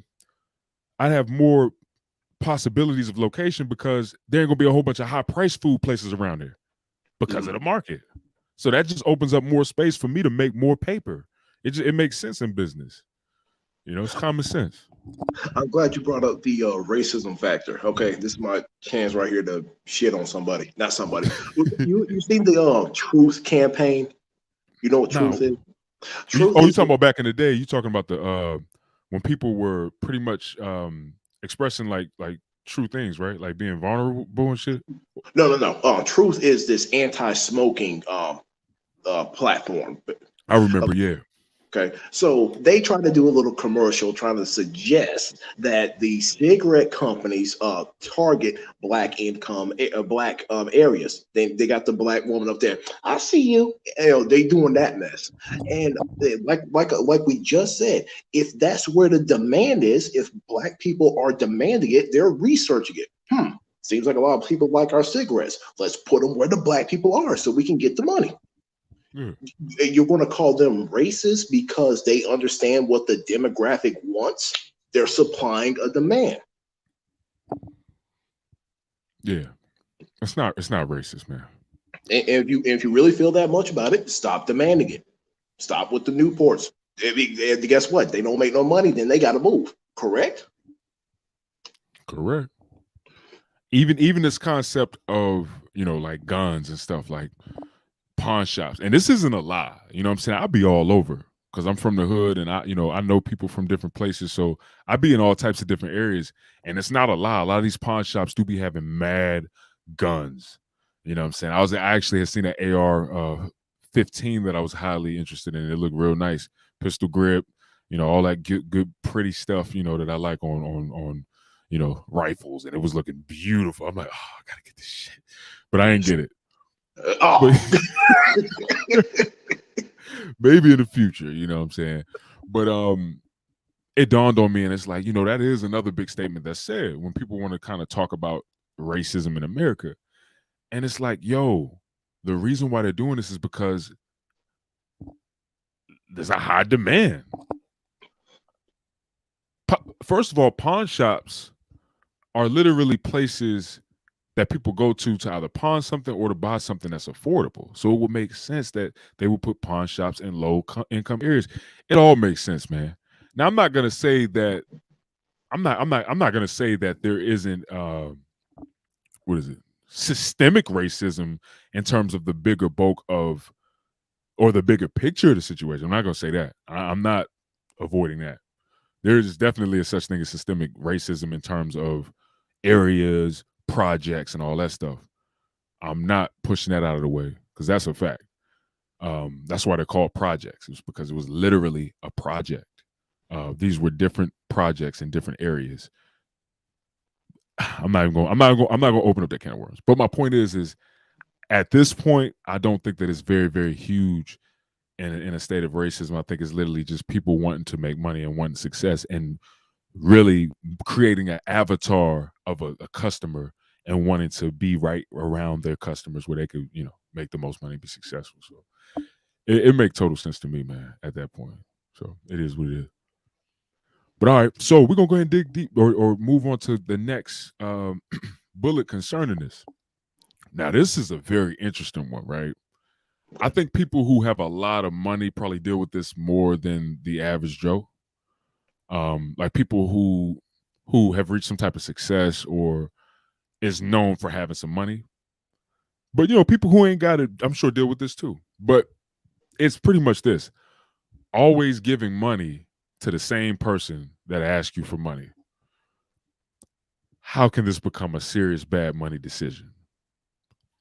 What's your view on this, Tony? Tony's like, You mean just basically being a charity case for an individual? yes, yeah, like you like, and it could be a family member, it could be a friend, but they know to come to you to ask for money, or whatever the case is. How could this be a bad money decision? It's a bad money decision because you might as well flush your money down the fucking toilet. It's yeah, okay, you got me rolling on this one, especially if it's a motherfucker. I bet we all got that one, maybe two ain't shit cousin Pookie and Ray Ray. He's over here just he knows that you're smarter with your money. You got it, and that's where he does the little guilt trip tactic. They're like, yo, I'm coming these hard times again. Let me just hold a couple $100 on off you. He's betting on you to be gullible and just stupid enough to keep feeding his little habit. That would make you an enabler. Pookie and Ray Ray, he may be a piece of shit, but guess what? He knows that you're gullible, and you and your kind heart are going to freaking keep funding him. Don't be the enabler. One is a bad money decision because you ain't making no money from that. That's why it's a bad money decision. And then two, you're not helping him actually build up and try to do something. He's just using the money to do whatever. I'll leave that up to everyone else's imagination. Just whatever. Don't be that enabler, and don't let Pookie and Ray Ray think you're a sucker just because you're a kind-hearted person. Uh, Prime example. I set this little policy of mine way back in the day because I had let's see, was it a cousin Pookie and Ray Ray, just an ain't shit buddy, Pookie and Ray Ray level. He wanted to throw the little sob story about his daughter about to go through child support cup, yada yada, and yet he asked me for $80, and I'm over here thinking you're full of crap, but I'm going to be nice and go ahead and give you the $80, saying that he's going to pay me back next week. So so it's like the gambling policy. You got to consider that money gone. You got to consider it gone. Don't expect him to pay it back. So gave him the $80. The week later, I was surprised he actually contacted me. He said, "Hey man, I want to need another week." All right, cool. I was surprised about that. But guess what happened that following week? I haven't heard from him since. He's still in that same old town, freaking jacked up with these females with just issues, man. I'm like, damn, but you're still playing that basketball, aren't you? It's sad. But that's he's back on the block, still talking about playing basketball every fucking weekend with his. I don't know what's wrong with his daughter. And he's with this other baby mama. Ugh, just wow, you gone downhill, buddy. Damn, and it's sad. But at the end of the day, don't be the neighbor to people who you gotta help those who help themselves. Do not. It's a bad money move to give money to people who know you ain't gonna do anything because you ain't gonna make no money back on it. And don't be an enabler just because you're nice. You got givers have to learn how to say no. We have to set limits because takers rarely do. Facts, man. That's a big one. That's a huge one, and I totally agree with that. Becoming an enabler. It's so easy to do that. So easy. If people know they can depend on you, especially people who have like a drug problem, a drug issue or a drug problem. If you got somebody in your family that has a drug issue or drug problem and they come and they ask you for money, tell them no every time. That's my view. Unless you could literally go and buy specifically what they need. I hate to say this, but you got to kind of treat them like somebody on the street that's just asking you for money that you don't know, unfortunately. And you got to tell them like, hey, well, what is it specifically that you want? Oh, you hungry? You want something to eat? All right, let's go. Let's go get your food. If you, I kill that. I kill that all the time. Like if I have somebody come up and ask me for money and they're like, hey, I want to get something to eat, I'd be like, all right, bet. What you want to eat? Let's go get your food. Oh nah, man. I just need it, man. I was gonna go get something to eat a little later. I'm like, nah. Nah, bro, you trying to get this money to go get high. That's what you want to do. But I will Yeah. say this too. I will say this too. I don't think all people who ask for money are like that. So that's why I like to ask certain questions. That's why I want to understand why you need me to give you some money. That's always been my approach. It's like, all right, you asked me for money. Why? What specifically are you looking to accomplish with this money? And how can I help you accomplish that? Because I'm all about that. I Mhm. love that. Anybody who know me or has been around me know that that's how I move. Like I love when somebody wants to accomplish something, and I'm gonna be like, "Yo, do it! Like, let's go!" Because that's how I feel about myself. I love myself with that energy, so that's how I go with other people. So I'm like, "Okay, you need some money? What's up?" And then what we talk about is gonna let me know if I'm gonna give you the money or not. But I do believe that it can become well, yeah, giving somebody money that isn't up to any good is a terrible money decision. Especially if it's motivated by you being sympathetic or empathetic for the individual. But I truly believe that if you're going to be empathetic for somebody, your empathy should even lead you to a position where you say, I need to tell this person no. Like, I need to just tell them no because, I really care about their specific state and where they stand right now. And I would love to see them improve. So this is why I'm going to tell them no. I feel like that's being more empathetic as well. But yeah, everything you were saying, Tony, that's real, bro. Like being an enabler, like, but also this. Because I know I'm gonna be successful one day financially. That's something that I truly believe, right? So I'm already preparing my mindset for this shit. I'm like, all right, bet. So I know this person probably gonna come. This person probably gonna come, right? And I gotta get my head right, understanding like how I'm gonna go about that. I already told myself that I was gonna hook my mom up. I was gonna hook my brother up. I was gonna hook up two women who helped me out when nobody even was thinking about me, not even my own family. Uh, One of my best friend's mom, she helped me out a lot, and then my a woman that my grandfather knew pretty well and helped out 20 something years ago, helped me out, and I stayed with her for a while, and I got cool with her son and her daughters. And they treated me, like their own, like we was family. I told myself I'm gonna hook her up too. I'm gonna hook all of those people up. But that's it though.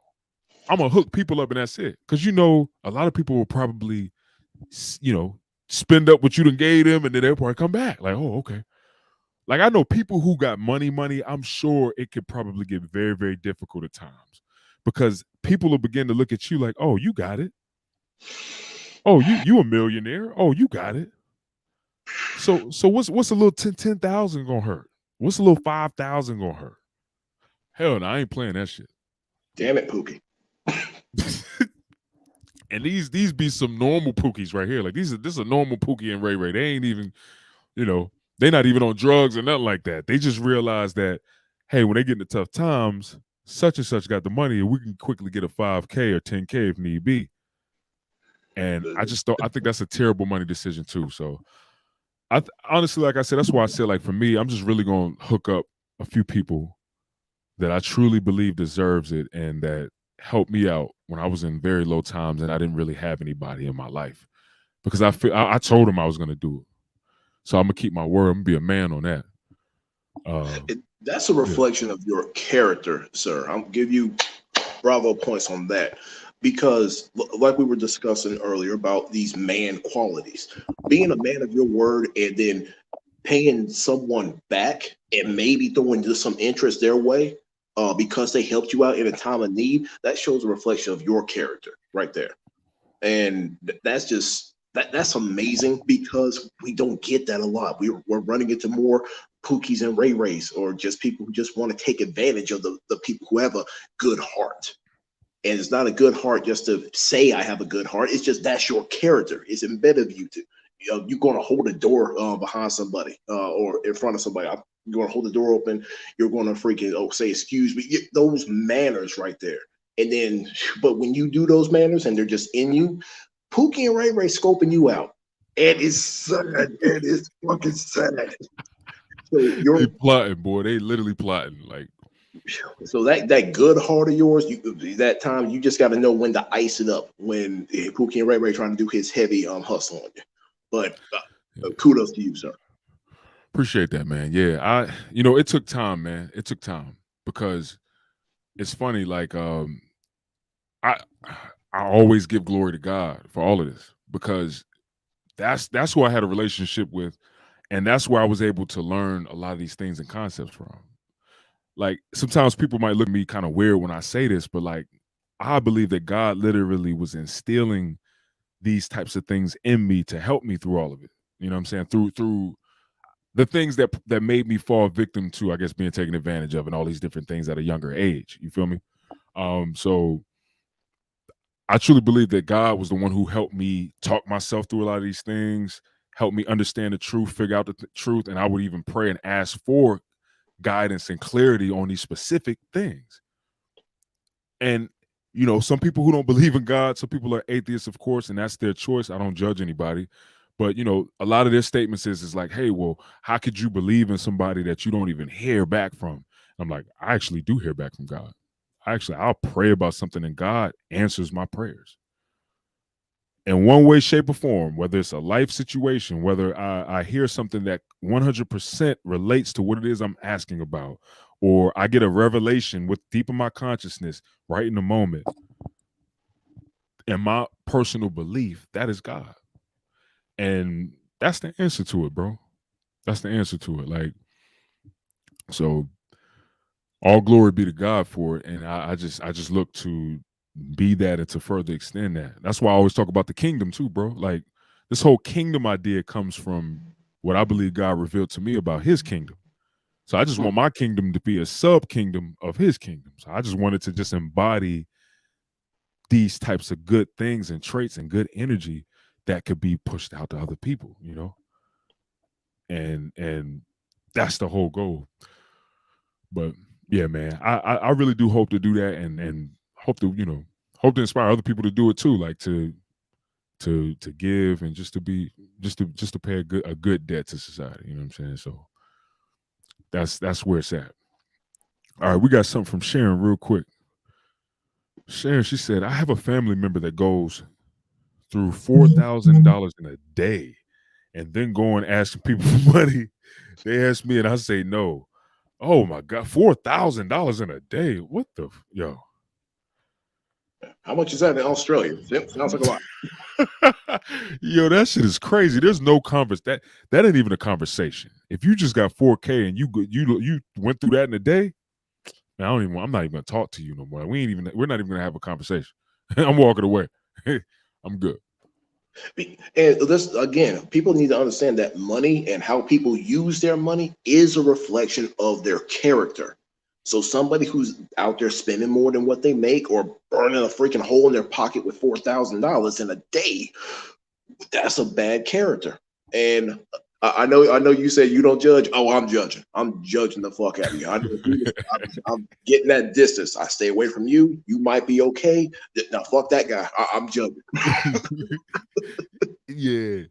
That's pretty outrageous. You know what I'm saying? 4K, unless you bought like a big purchase and it's necessary for your way of life, or it was a good investment. You know what I'm saying? Like somebody bought a car or something, that's kind of a little understandable. Like, but now you shouldn't be blowing through no damn $4,000 and then going and asking somebody for some more money. Like that is. You want to pretend I didn't see you just drop that money, and you want to ask for money?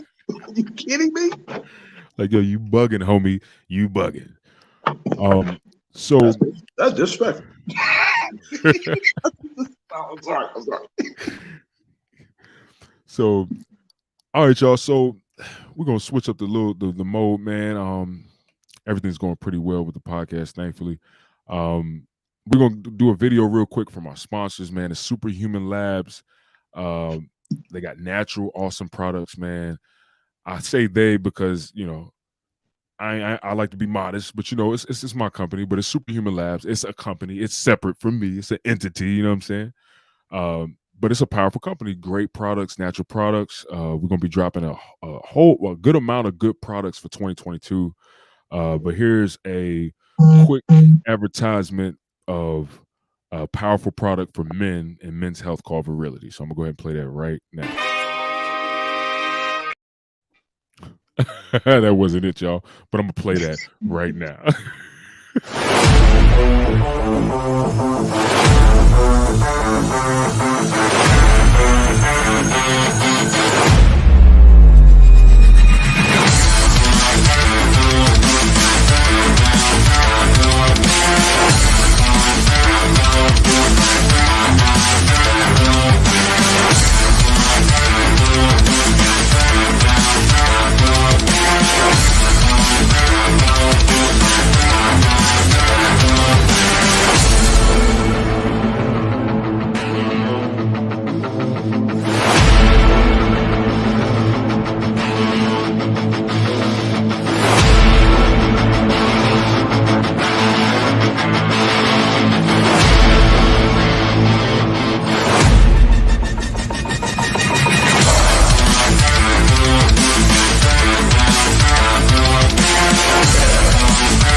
Now you can go to superhumanlabs.store and you can grab Virility, which is a powerful men's supplement. And we also have a powerful fat burner, also a great product to help with sexual endurance and physical and performance. And it powerful, man, just powerful supplements. I highly suggest that y'all go there and check it out.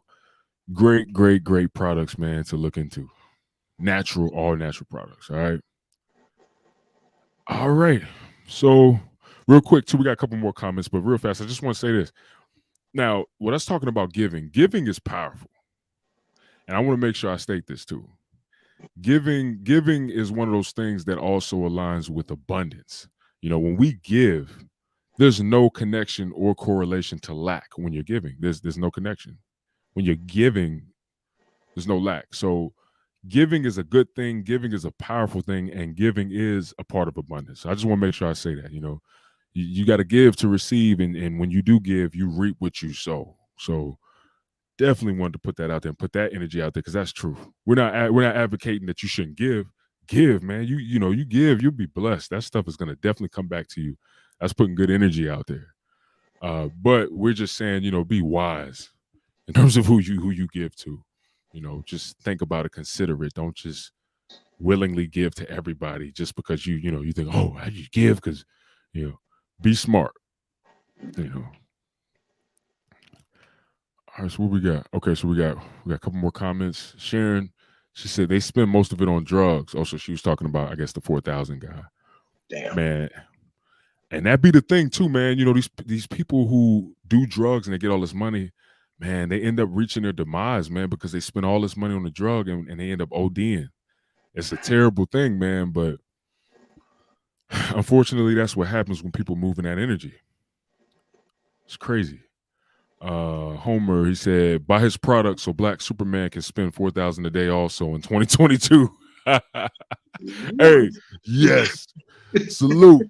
Buy my product so I can spend $4,000 a day. You hear me? I wouldn't dare do that. But this Homer Simpson guy, that guy.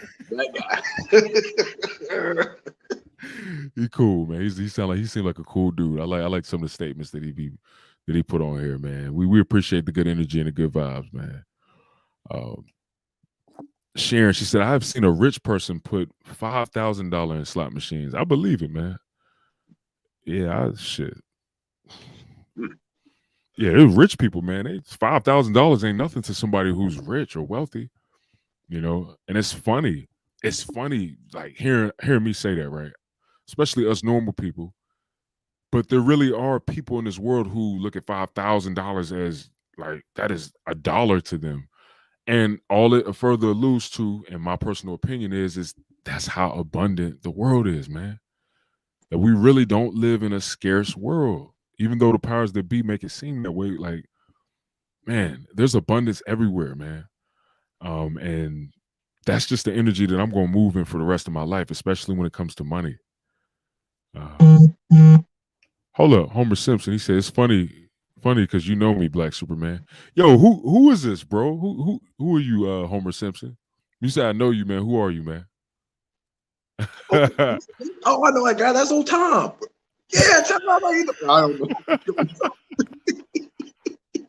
That's Yeah, oh yeah, yeah. That's Jason, man. Yeah, that's Jason. I used to, man. We used to play pool and shit. Like, no. I probably do, man. You know, it's funny too.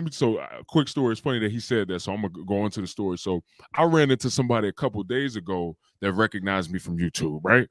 And he came up to me. He was like, and this has happened. I'm not famous or nothing, but I have had people come up to me and recognize me. It's probably happened about 6 or 7 times, right? This guy came up to me. He was like, wait a minute. Yo, you Black Superman, ain't you? And I was like, yeah. I was like, yo, what up? Salute. He's like, nah, man, you don't understand. I've been watching you for years, bro. Like for years. And the biggest thing he said, he was like, yo, he said, man, I'm gonna be honest. He's like, yo, you're way bigger than how you look on camera and shit. And he ain't the only person that told me that. And that should be tripping me out. I'm like, damn, I must really look a lot smaller on camera than how I look in person. Cause he ain't the first one that told me that. He told me, he was like, yeah, man. He said, yo, you're definitely way bigger. Him and another guy that I met who lives near me and goes to the gym that I go to, he said the same thing too. He's like, yo, he said, man, you way bigger. And I am. You know, I think people think I'm like shorter than I am. But yeah, that should be tripping me out. Tony's like, oh shit. Oh God. Y'all need to follow his Instagram. You seeing him doing those big old chest flexes. God, I was like, damn, I got to change the channel. I can't watch this. Scaring me. It is what it is, man. But yeah, I thought that was kind of funny, man, because I thought it was funny because that's the last thing I would have thought that people, or that I look smaller on camera, because they say like the camera adds like 5 to 10 pounds to you. So it tripped me out. But yeah, it is what it is. Let me see. Sharon. He said if they want to spend that kind of money, they should give it to the homeless or to the children homes. Ooh, see, no. Because at the end of the day, whatever they did to earn their money, that is their money. So whatever they want to do with their money, that is them to dictate. We cannot have this. Can't have this jealous mentality to people who have an abundance of money. They did what they did to get it, and that's their money. We cannot have this jealous mentality of us down here being, I dare say, the peasants or the broke, being jealous of people who have more than us. We need to move in our own life, have self-esteem, put in that overtime, reveal our talents, have different avenues if we want to get up there and play with the big boys, like you mentioned with Kanye West. You got to move that way. Look at Kanye West. He came from Chicago, right? Came from Chicago, just basic, and then all of a sudden, boom, he's Kanye fucking West. Not all of a sudden, but the work and time he did to make that happen. So us down here at the bottom, or just out the starting gates, you keep moving forward. Don't be jealous because someone's ahead of you. Okay, last thing, I'll move on this. Y'all remember this? They try to do this woke thing where they try to make people feel sorry for the people who have come from broken families and whatnot. It was all a race. And then they made the people move forward who had a 2-parent home, who had 2 cars and all that yada yada. And basically saying, yeah, see, people have less than you. But here's the beautiful thing about it. In their own fucking example, number one, everybody is still in the race. That is equal opportunity. And then number two, the taller black kids in the back more than likely would smoke those little white kids in the front. So if you put in the work, you can surpass somebody if you really want to, but you can't feel sorry for yourself. Oh no, he's already ahead of me. Motherfucker, move.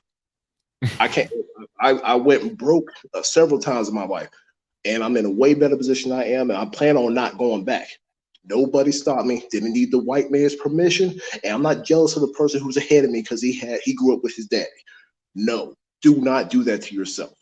Have some self-esteem, have some pride in what you do, move forward. Man, powerful message, Tony. Man, I definitely resonate with that, and that's 100%. Like, that's a fact. I think the biggest thing that hold a lot of us back is ourselves. And the things that you're telling, the things that you're saying, it's like, look, change the way that you're thinking and the way that you're viewing people and yourself.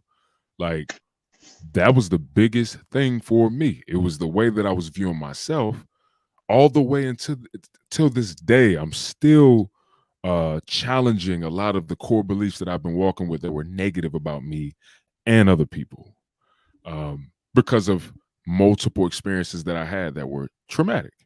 But like you're saying, what the fuck am I going to do? Am I going to keep saying, "Oh, but I went through this and I had this trauma and I went through that trauma and I went through that trauma"? What, I'm going to keep, complaining about that shit? Or am I just going to say, you know what? I went through this shit. That's fine. Fuck that. I'm a grown man now. Now it's time for me to take care of my business and take responsibility for myself now.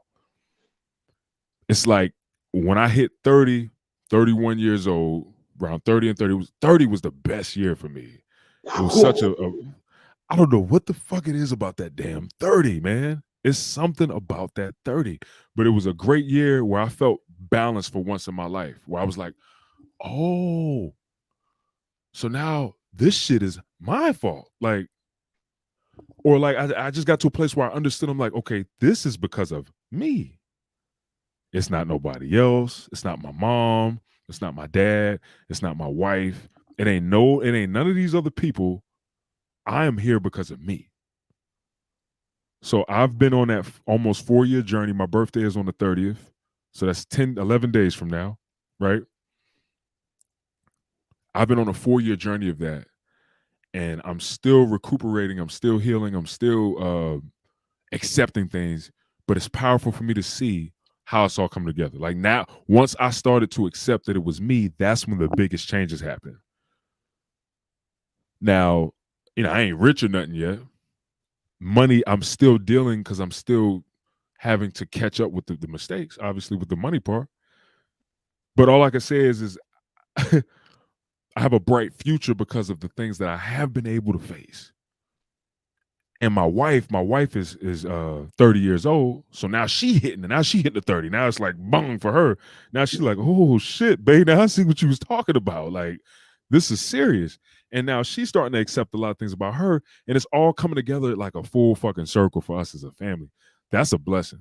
But the point that I'm trying to make is when we start to accept that it's us and it's nobody else, once we start to realize that all the power that we need is already in us alone, it ain't in the powers that be, it ain't in the people that hurt you, it ain't in the people that abused you, left you, neglected you. Once we accept that it's in us, that's when we can make the biggest and greatest changes in our lives. So essentially, I've just been going through these years and years of me finally coming to a place of understanding about me.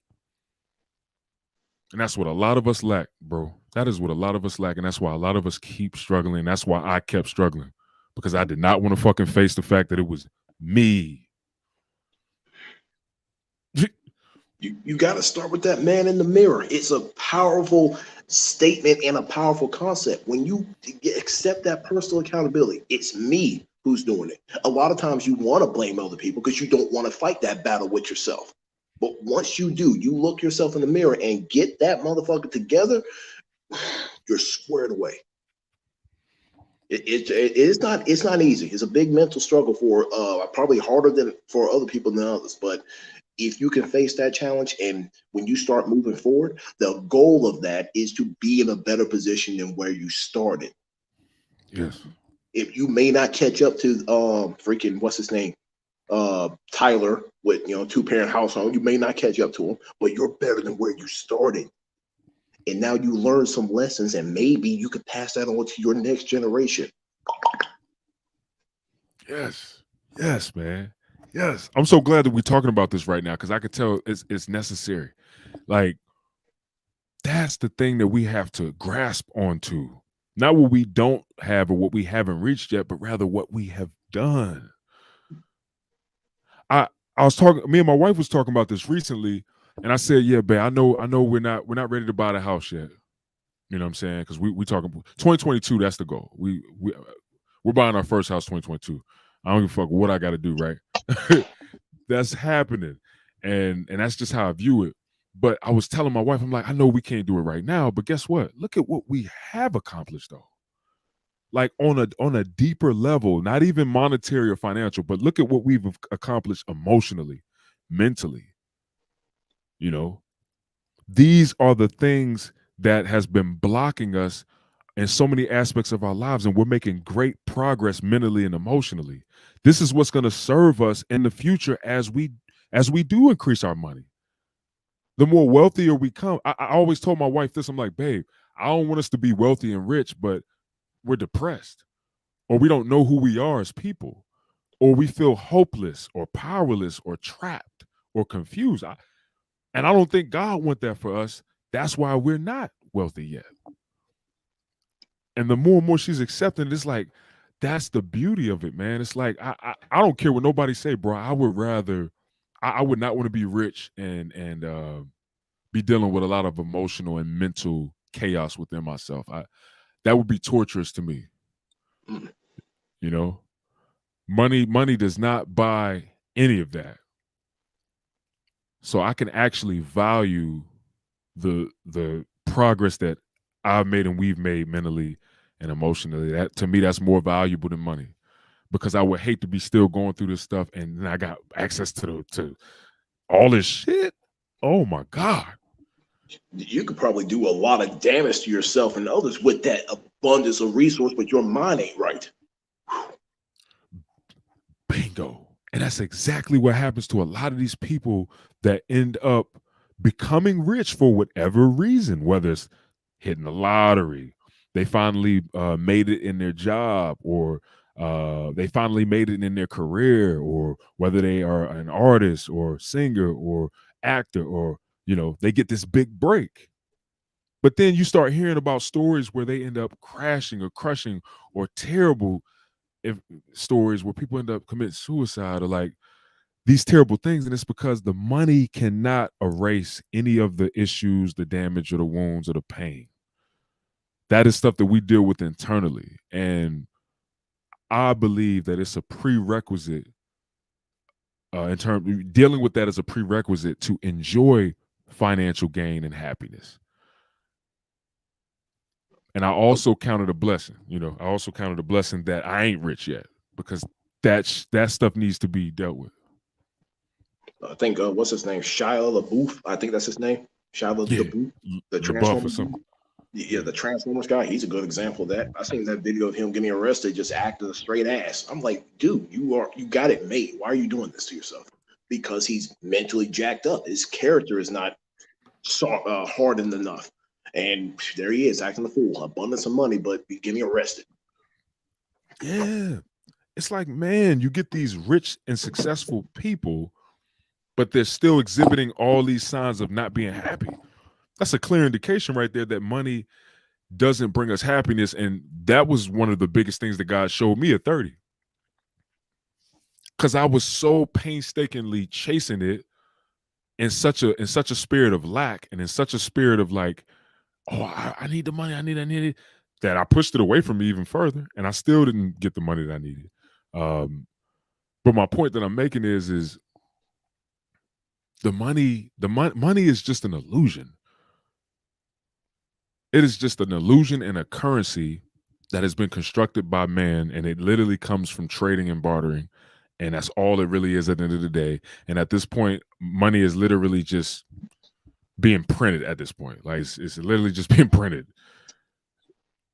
It's an illusion, and I like I said, I'm just glad I'm at a place where I understand that money is not priority. It's very important and it's very necessary, but it's resources that we need. That's what we need. It's the resources. It's not necessarily the specific money. It's the resources. But we can go all night about that. But either way it goes, man, I think we really touched some good topics in terms of bad money decisions and stuff like that, man. And I like when we talk about money because money is very important, especially for us as men. Like we have to understand what money is. We don't need to love money. Don't love it, man. Don't love it. It's not a spirit. It's not a soul. It doesn't have emotions. It's not Mhm. something to be loved. Rather, it's something to be utilized as a tool for Yes. your specific agenda, purpose, and whatever it is that we want to do. So yeah, man, that's where I stand, man. How you feel, man? Before we get out of here, you got any final things you want to touch on concerning the topic before we in the podcast? Another topic on fast money: stay away from multi-level marketing or pyramid schemes. Oh my god. It's Whew. I did that myself. Got all in the hype of something. I ain't gonna say the name of the company because I ain't trying to get sued. But don't do it because it's very dependent on other people moving for you. And I had to let go of that because I didn't like the relationships I was building with my potential customers. And then, but then this company's doing the shady shit in the background. I didn't want to be part of that anymore. So I had to let that go. So stay away from pyramid schemes and multi-level marketing because it depends on other people working for you rather than just straight up capitalism. It works when you work. Exactly. Yeah, totally agree with that. I had my bouts with multi-level marketing, MLM. I actually work with a company called Motor Club. What was it? MCA. You ever heard of MCA? I have not. Yeah, I work with them, man, and it was a pretty lucrative concept. You know what I'm saying? Pretty much, it was kind of like AAA, like with MCA. You got like roadside assistance, you got all these little perks and different things like that. You got like legal advice, consultation, just and it was the little package thing. But literally, it cost $40. But if you referred somebody, you would get paid $80. Mm-hmm. So it was pretty lucrative. But at the end of the day, it's like, yo, it's a setup because you can go recommend somebody to get it, and then once they get it, say they just decide, I don't even want to do this shit no more. Now you're in the rares because they not even doing it anymore, so you can't even keep that actual commission that you made. So like, yeah, the MLM thing, Amway. You ever heard of Amway? I did that for a little while too. I've heard of Amway. Yeah, I did that for a little while, and it was funny. You know what I'm saying? They had oh my god, they had all types of shit that you could buy, and their whole concept was like, all right, so you get somebody, and what you do is you just let them know like, hey, all this stuff that you're already buying, you could buy it through your business through Amway. So toilet paper, toothbrush, toothpaste, your monthly needs, vitamins and all that shit. But they also the pyramid itself is designed to take advantage of people who are basically stupid with money. And Yeah. yes, I was stupid with money. When you appreciate the fundamentals and the facts about money, you will make better decisions. The things that promise you these quick, fast riches, just don't do it. Okay. If it was easy, everybody would be rich right now. If it was easy. Except the suck of building your kingdom. Facts. Man, real talk, big facts. And also, like when these people try to present this, oh, you can get rich if you do this, blah blah blah blah blah. It's all in the spirit of lack. Anytime when it's like, oh man, come and do this. Like that was one of the reasons why I started doing like cable, because the first time I got into like the subcontractor field, in which I was making some all right money. I ain't gonna lie, like I made some of the most money being an employee when I was doing cable as a subcontractor.